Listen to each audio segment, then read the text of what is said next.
Good morning students. നമ്മൾ ഇന്ന് തുടങ്ങാൻ പോകുന്ന ലാസ്റ്റ് ടോപ്പിക് ഓഫ് മോഡ്യൂൾ 5 ആണ്.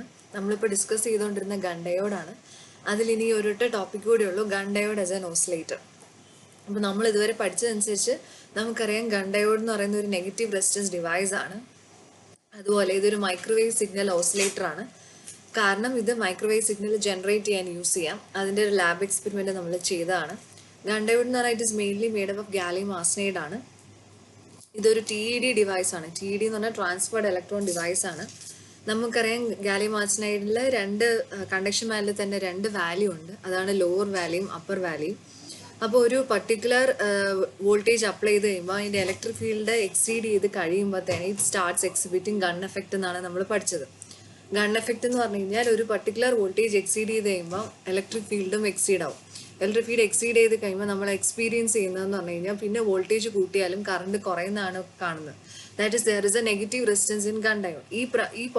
ഈ പ്രിൻസിപ്പിളാണ് നമ്മൾ ഇതിൻ്റെ ഓസിലേറ്ററിൽ യൂസ് ചെയ്യുന്നത്. എന്തുകൊണ്ടാണ് ഇത് കുറയുന്നതെന്ന് ചോദിച്ചു കഴിഞ്ഞാൽ ഒരു പർട്ടിക്കുലർ ഫീൽഡ് എക്സീഡ് ചെയ്ത് കഴിയുമ്പോൾ ഗാലിയം ആർസനൈഡിൽ കണ്ടക്ഷൻ ബാൻഡ് തന്നെ രണ്ട് എനർജി ലെവൽസ് ഉണ്ട്. അതാണ് ലോവർ വാല്യൂം അപ്പർ വാല്യൂ. അപ്പോൾ നമ്മൾ ഈ ത്രഷോൾഡ് വോൾട്ടേജ് എക്സീഡ് ചെയ്ത് കഴിയുമ്പം ഇലക്ട്രോൺസ് ലോവർ വാല്യൂയിൽ നിന്ന് അപ്പർ വാല്യൂയിലേക്ക് മൂവ് ചെയ്യാൻ തുടങ്ങും. ആസ് എ റിസൾട്ട് എന്ത് സംഭവിക്കും? ലോവർ വാല്യൂയിലുള്ള ഇലക്ട്രോൺസിന് മൊബിലിറ്റി കൂടുതലും അപ്പർ വാല്യൂയിലുള്ള ഇലക്ട്രോൺസിന് മൊബിലിറ്റി കുറവുമാണ്. അപ്പോൾ ഇവിടുന്ന് ലോവർ വാല്യൂയിൽ നിന്ന് അപ്പർ വാല്യൂയിലേക്ക് പോകുമ്പോൾ തന്നെ ആ കണ്ടക്ടിവിറ്റി കുറയുന്നതും അതിൻ്റെ ഡെൻസിറ്റി കൂടുകയും ചെയ്യാണ് അപ്പർ വാല്യൂയിലേക്ക് പോകുമ്പോൾ. അങ്ങനെ വരുമ്പോൾ മൂവ്മെൻറ്റ് കുറയുന്നു. അപ്പം അതുകൊണ്ടാണ് മൂവ്മെൻറ്റ് കുറയുക അല്ലെങ്കിൽ വെലോസിറ്റി കുറയാന്ന് പറയുമ്പോൾ ഇൻ എഫക്റ്റ് എന്ത് സംഭവിക്കുന്നു? കറണ്ട് കുറയുന്നതായിട്ടാണ് കാണുന്നത്. പിന്നെ ഇത് തന്നെ നമ്മൾ വേറെ രീതിയിലും പിന്നെ എക്സ്പ്ലെയിൻ ചെയ്തതാണ് ഹൈ ഫീൽഡ് ഡൊമെയിൻ ഫോർമേഷൻ. അതാണ് കഴിഞ്ഞ ദിവസത്തെ ക്ലാസ്സിൽ നമ്മൾ ഡിസ്കസ് ചെയ്തത്. അതായത് ശരിക്കും സംഭവിക്കുന്നതെന്ന് പറഞ്ഞു കഴിഞ്ഞാൽ ഇത് നമ്മൾ ടു വാല്യൂ തിയറിയും വെച്ച് പറയാം, അല്ലെങ്കിൽ in the form of high field ഡൊമെയിനും പറയാം. അതായത് ഒരു പർട്ടിക്കുലർ ത്രഷോൾഡ് വോൾട്ടേജ് എക്സീഡ് ചെയ്ത് കഴിയുമ്പം ഗാലിയം ആർസനൈഡിൽ ഒരു ഹൈ ഫീൽഡ് എക്സിസ്റ്റ് ചെയ്യുന്നു. ഹൈ ഫീൽഡ് എന്ന് പറഞ്ഞു കഴിഞ്ഞാൽ ആ ഗാലിയം ആർസനൈഡിൽ തന്നെ യൂണിഫോം ആയിരുന്ന ഇലക്ട്രിക് ഫീൽഡ് കോൺട്രിബ്യൂഷൻ യൂണിഫോം ആയിരുന്നു ഇലക്ട്രിക് ഫീൽഡെങ്കിൽ ഒരു പർട്ടിക്കുലർ ത്രഷോൾഡ് ഫീൽഡ് എക്സീഡ് ചെയ്ത് കഴിയുമ്പം ആ യൂണിഫോമിറ്റി ലോസ്റ്റ് ആവുകയാണ്. ആസ് എ റിസൾട്ട് ഒരു ഭാഗത്ത് കുറച്ച് ഇലക്ട്രോൺസ് അക്യുമുലേറ്റ് ചെയ്യുന്നതിന് കാരണമായി ഒരു ഭാഗത്ത് കുറച്ച് ഇലക്ട്രിക് ഫീൽഡ് കൂടുകയും ദാൻ ദ അതർ പോർഷനിലേക്ക് പോവാണ്. അപ്പോൾ ഈ ഒരു ഗ്രൂപ്പ് ഓഫ് ഇലക്ട്രോൺസ്, ഈ അക്യുമുലേറ്റ് ചെയ്ത electrons it can be considered as A dipole. Dipole എന്ന് പറഞ്ഞാൽ ഒരിടത്ത് കൂടി നിൽക്കുമ്പോൾ മറ്റടുത്ത് ഒരു ഡെഫിഷ്യൻസി വരുന്ന പോലെ നമ്മൾ കൺസിഡർ ചെയ്ത് കഴിഞ്ഞാൽ it can be analogous to an dipole. അപ്പോൾ എന്ത് സംഭവിക്കുന്നതെന്ന് പറഞ്ഞാൽ നമ്മൾ വോൾട്ടേജ് കൂട്ടുന്നതിനനുസരിച്ച് ആ ഇലക്ട്രോൺസ് അക്യുമുലേറ്റ് ചെയ്യുന്ന അവിടെ ഫീൽഡ് കൂടി കൂടി പോവാണ്. അപ്പോൾ അത് തിരിച്ച് എപ്പോഴാണ് ആനോഡിലേക്ക് എത്തുന്നത്? ആ ആനോഡിൽ എത്തുമ്പോഴാണ് ആ ഡൊമെയിൻ കൊലാപ്സ് ആവുന്നത്. അന്നേരമാണ് പിന്നെയും തിരിച്ച് പഴയ ഫീൽഡിലേക്ക് അത് തിരിച്ചു വരുന്നത്. അപ്പോൾ ഈ ഒരു പ്രോസസ്സാണ് നമ്മൾ എവിടെ എക്സ്പ്ലെയിൻ ചെയ്തത്? ഹൈ ഫീൽഡ് ഡൊമെയിനിൽ എക്സ്പ്ലെയിൻ ചെയ്തത്. അപ്പോൾ ഇവിടെ നമ്മൾ പറയുന്നതെന്ന് പറഞ്ഞാൽ എങ്ങനെയാണ് ഗൺ ഡയോഡ് ഓസിലേറ്റർ ആയിട്ട് ആക്ട് ചെയ്യുന്നത്. അപ്പോൾ അവിടെ ഇതേ കൺസെപ്റ്റ് തന്നെയാണ് പറയുന്നത്. അതായത് നമുക്കറിയാം ഗൺ ഡയോഡ് നോർമലി ത്രഷോൾഡിനേക്കാൾ ലെസർ ആയിട്ടാണ് നമ്മുടെ ഫീൽഡ് എക്സിസ്റ്റ് ചെയ്യുന്നതെങ്കിൽ the specimen is stable. In gun diode if the applied field is less than threshold then the specimen is stable. പക്ഷേ if the field greater than threshold ആയി കഴിയുമ്പം sample unstable ആവും. അതാണ് ഞാൻ പറഞ്ഞത്, യൂണിഫോമിറ്റി ഓഫ് ഫീൽഡ് ലോസ്റ്റ് ആവുകയാണ്. അത് unstable ആയി ചെയ്യും. ഗാലിയം ആർസനൈഡ് തന്നെ രണ്ട് ഡൊമെയിൻ ഫോം ചെയ്യാണ് of different conductivity and different electric field. അതാണ് കണ്ടക്ടിവിറ്റിക്കും വ്യത്യാസം വരുന്നു, ഇലക്ട്രിക് ഫീൽഡിനും വ്യത്യാസം വരുന്നു, but with the same drift velocity.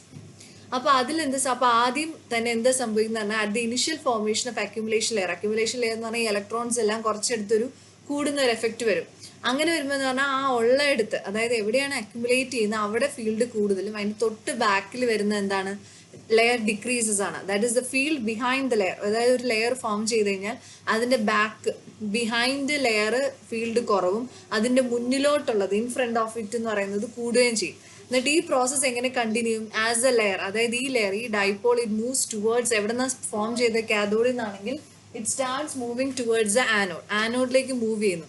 ആനോഡിൽ എത്തിക്കഴിയുമ്പോൾ എന്ത് സംഭവിക്കും? ഈ ഫീൽഡ് ബിഹൈൻഡ് ആ കുറഞ്ഞിരുന്നത് പിന്നെ കൂടും. കാരണം ആ മൂവ് ചെയ്ത് അക്യുമുലേറ്റ് ലെയർ എവിടെ ആനോഡിൽ എത്തുമ്പോൾ അത് കൊലാപ്സ് ആയി പോകും. അപ്പോൾ എന്ത് ചെയ്യും? ആ ബാക്കിലുള്ള ഫീൽഡ് പിന്നെ റീഗെയിൻ ചെയ്യും.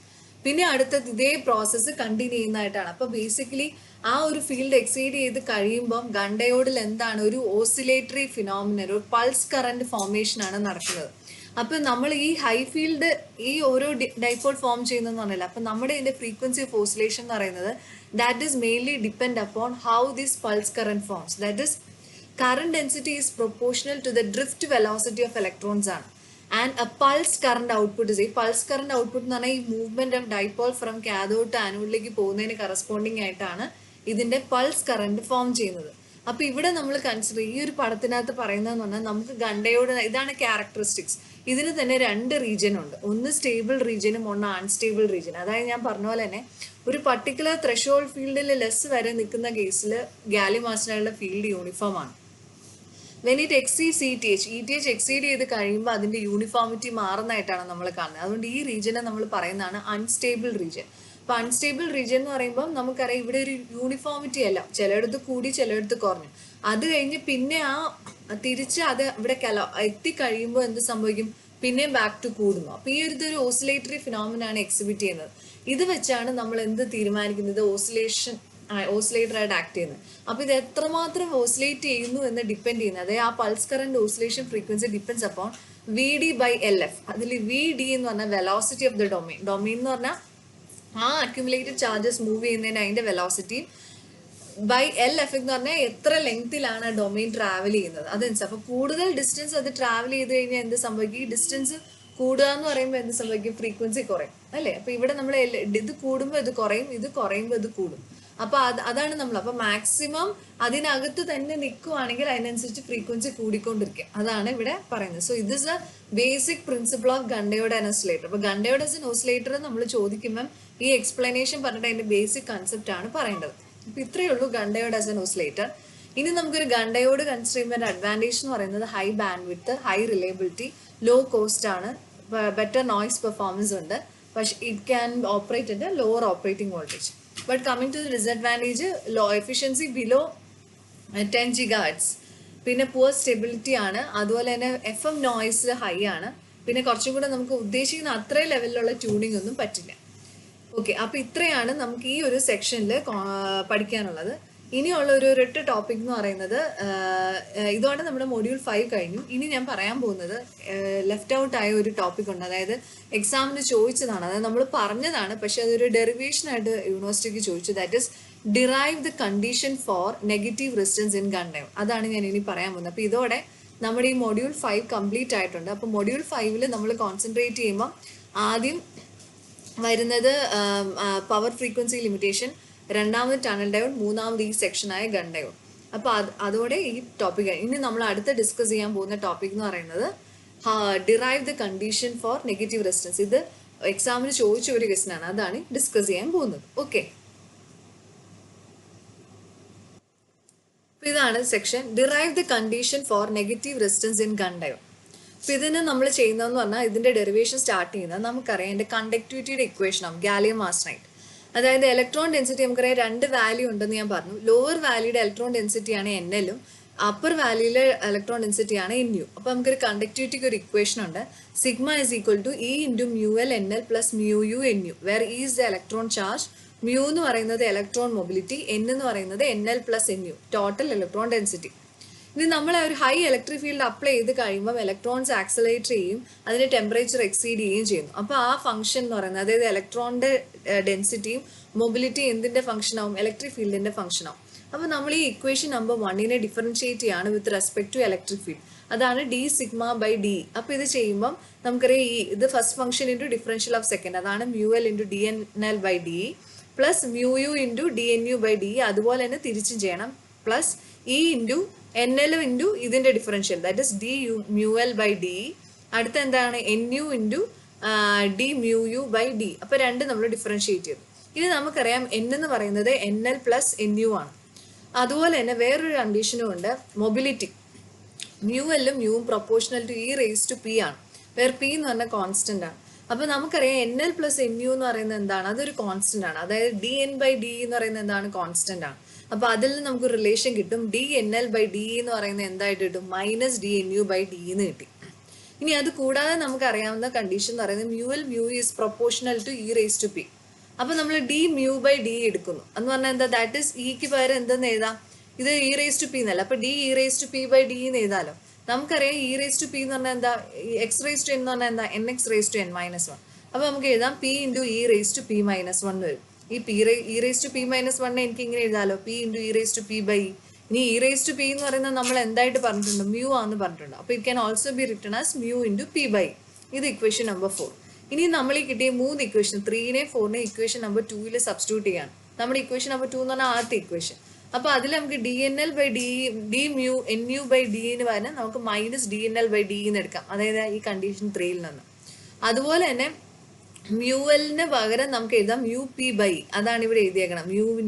Mu L into P by E, mu U into P by എന്ന് വരും. എന്നിട്ട് അതിൽ നിന്ന് കോമൺ ആയിട്ടുള്ള പി ബൈ ഇ പുറത്തെടുത്തു. അപ്പോൾ നമുക്ക് ഇങ്ങനെ വരും. മറ്റേതിലും കോമൺ മൈനസ് ആയതുകൊണ്ട് രണ്ടും ഡി എൻ എൽ ആയതുകൊണ്ട് അത് പുറത്തെടുത്ത് നമുക്ക് ഇങ്ങനെ ഒരു ഇക്വേഷൻ വന്നു. ഇനി നമുക്കറിയാം കറണ്ട് ഡെൻസിറ്റി എന്ന് പറയുന്നത് നമ്മൾ പഠിച്ചൊരു ഇക്വേഷനാണ്, പണ്ട് പഠിച്ചിട്ടുള്ളതാണ്, സിഗ്മ ഇൻറ്റു ഇ. അപ്പം നമ്മൾ ഇതിനെ കറണ്ട് ഡെൻസിറ്റീനെ വിത്ത് ഇലക്ട്രിക് ഫീൽഡ് ഡിഫറൻഷിയേറ്റ് ചെയ്യുമ്പോൾ നമുക്കറിയാം sigma plus differential of first function into differential of second. അപ്പോൾ അതാണ് സിഗ്മ പ്ലസ്. അതുപോലെ തന്നെ ഇനി ഇതിനെ ഡിഫറൻഷിയേറ്റ് ചെയ്യുക ഇൻറ്റു ഇ എന്ന് വരും. അപ്പോൾ നമ്മൾ ഈ സിഗ്മാനെ ഇങ്ങോട്ട് കൊണ്ടുവരുമ്പോൾ നമുക്ക് എന്ത് കിട്ടും? 1 by sigma into dj by d equal to 1 plus ഈ സിഗ്മ ഇങ്ങോട്ട് വരുമ്പോൾ 1 by sigma into d sigma by d into e എന്ന് പറഞ്ഞു. ഇനി 1 by sigma into dj by d യിൽ ഇതിനൊന്ന് ഞാൻ റീഅറേഞ്ച് ചെയ്തു എന്ന് മാത്രമേ ഉള്ളൂ. അതായത് d sigma by d divided by sigma by, അത് ഇത് തന്നെയാണ്, അതിനൊന്ന് റീഅറേഞ്ച് ചെയ്തു എന്നുള്ളൂ.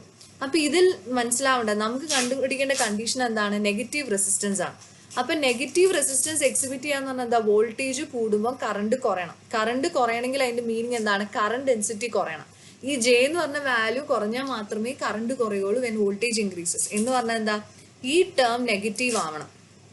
ഈ ടേം നെഗറ്റീവ് ആവണമെങ്കിൽ, അതായത് ഇത് നെഗറ്റീവ് ആണെങ്കിൽ ഈ ടേം എന്തായിരിക്കണം? ലെസ് ദാൻ 1 ആവണം. അത് ലെസ് ദാൻ 1 ആയാൽ മാത്രം പോരാ, ഇതൊരു നെഗറ്റീവ്, ഇത് മൊത്തം ലെസ് ദാൻ 1 ആവണം. ഇത് മൊത്തം ലെസ് ദാൻ 1 ആവണമെങ്കിൽ എന്ത് വേണം? ഈ പറയുന്ന വാല്യൂ നെഗറ്റീവ് ആയിരിക്കണം. അതിന്റെ മാഗ്നിറ്റ്യൂഡ് എന്ന് പറയുന്നത് എന്തായിരിക്കണം? ഗ്രേറ്റർ ദാൻ 1 ആണ്. കാരണം എന്താണ്? This is 1 plus this. ഇത് മൊത്തം നെഗറ്റീവ് ആവണം. ഇത് നെഗറ്റീവ് ആണെങ്കിൽ ഈ ടേം എന്താവണം? നെഗറ്റീവ് ആവണം. നെഗറ്റീവ് ആവുന്ന പറഞ്ഞാൽ എന്താ? ലെസ് ദാൻ 0 ആവണം. അപ്പൊ ലെസ് ദാൻ 0 ആവണമെങ്കിൽ ഇത് 1 പ്ലസ് ആണ്. അപ്പൊ നമ്മൾ ഈ വാല്യൂവിനെ ഡിപ്പെൻഡ് ചെയ്തിരിക്കും. അപ്പൊ ഈ വാല്യൂ എന്ന് പറയുന്നത് എന്താ? കണ്ടക്ടിവിറ്റി ആണ്. അപ്പൊ ഇതെന്ന് പറയുന്നത് എന്തായിരിക്കണം? ഇതൊരു നെഗറ്റീവ് ക്വാണ്ടിറ്റി ആയിരിക്കണം. നെഗറ്റീവ് മാത്രം ആയ പോരാ, അതിന്റെ മാഗ്നിറ്റ്യൂഡ് എന്ന് പറയുന്നത് എന്തായിരിക്കണം? Greater than 1. അതാണ് ഇവിടെ എഴുതിയേക്കുന്നത്. So the condition for negative resistance, അതായത് നമ്മളോട് ചോദിച്ചെങ്ങനെ derive the condition for negative resistance ആണ്. അപ്പൊ നമുക്ക് എഴുതേണ്ടതെന്ന് പറഞ്ഞാൽ D sigma by D by sigma by എന്ന് പറഞ്ഞാൽ അതൊരു നെഗറ്റീവ് ആയിരിക്കണം. And its value must be greater than 1. എന്നാൽ മാത്രമേ ഇത് എന്താവുള്ളൂ? 0 ആവുള്ളൂ. ഈ ഡി സിഗ്മ ബൈ ഡി നമ്മൾ ഓൾറെഡി ഇവിടെ കണ്ടുപിടിച്ചിട്ടുണ്ട്. അപ്പൊ ഇത് നെഗറ്റീവ് ആവണമെങ്കിൽ അത് ഇന്റേൺ എന്തിനെയൊക്കെ ഡിപ്പെൻഡ് ചെയ്യുന്നത്? ഈ മ്യൂഎലിനെയും ഈ മ്യൂയിനെയും ഈ ഡി എൻ എൽ എന്ന് പറഞ്ഞാൽ എന്താ? അതായത് ഇലക്ട്രോൺ ഡെൻസിറ്റി ഇൻ ലോവർ വാലിയും അപ്പർ വാലിയും, അതുപോലെ തന്നെ mobility of electrons in lower valley upper വാലിക്ക് അനുസരിച്ചാണ് എന്ത് ഡിപ്പെൻഡ് ചെയ്യുന്നത്? സിഗ്മ. അപ്പൊ ഇത് നെഗറ്റീവ് ആണെങ്കിൽ എന്തായാലേ പറ്റുള്ളൂ? അതാവണമെങ്കിലുള്ള കണ്ടീഷൻ എന്ന് പറഞ്ഞാൽ ഇത് നെഗറ്റീവ് ആണെന്ന് നമ്മൾ പ്രൂവ് ചെയ്ത്. ഇത് നെഗറ്റീവ് ആവുന്നത് എപ്പോഴേ ആവുള്ളൂ? Only when mobility in the lower valley, electron മൊബിലിറ്റിയുടെ ലോവർ വാലിയിലുള്ള ഇലക്ട്രോൺസിന്റെ mobility must be greater than upper വാലിയിലെ ഉള്ള ഇലക്ട്രോൺസിന്റെ മൊബിലിറ്റിയും. അതുപോലെ തന്നെ ഡെൻസിറ്റി എവിടെ കുറവായിരിക്കണം? ലോവർ വാലിയിൽ. 2 കാര്യങ്ങളാണ്. ഒന്ന്, ലോവർ വാലിയിൽ ഇലക്ട്രോൺസിന്റെ മൊബിലിറ്റി കൂടുകയും വേണം, അത് അവയുടെ ഡെൻസിറ്റി കുറയുകയും വേണം. അപ്പർ വാലിയിലേക്ക് പോകുമ്പം ഇലക്ട്രോണിന്റെ മൊബിലിറ്റി കുറയുകയും പക്ഷെ ഡെൻസിറ്റി കൂടുകയും ചെയ്യണം. ഈ കണ്ടീഷൻ സാറ്റിസ്ഫൈഡ് ആയാൽ മാത്രമേ നമുക്ക് ഈ ഇക്വേഷൻ വെച്ച് ഇത് നെഗറ്റീവ് ആവുള്ളൂ. ഇത് നെഗറ്റീവ് ആയി ഗ്രേറ്റർ ദാൻ 1 ആയാൽ മാത്രമേ ഇത് എന്ത് എക്സിബിറ്റ് ചെയ്യുള്ളൂ? നെഗറ്റീവ് റെസിസ്റ്റൻസ് എക്സിബിറ്റ് ചെയ്യുള്ളൂ. So this is the condition for negative resistance. അപ്പോൾ ഇതോടെ നമ്മൾ ഈ മൊഡ്യൂൾ 5 മുഴുവൻ കംപ്ലീറ്റ് ചെയ്തു. ഇതിന്റെ ഫുൾ നോട്ട്സ് ഞാൻ ഇന്ന് ഇടുകയാണ്. അപ്പോൾ നിങ്ങളിത് നോക്കി നന്നായിട്ട് പഠിക്കുക. ഇത്രയും മൊഡ്യൂൾ 5 വരെ, അതായത് 2, 3, 4, 5 3 മോഡ്യൂൾസും സെക്കൻഡ് സീരീസിന് കാണും. എന്തെങ്കിലും ഡൗട്ട് ഉണ്ടെങ്കിൽ ചോദിച്ചാൽ മതി. Hope it is clear. Thank U.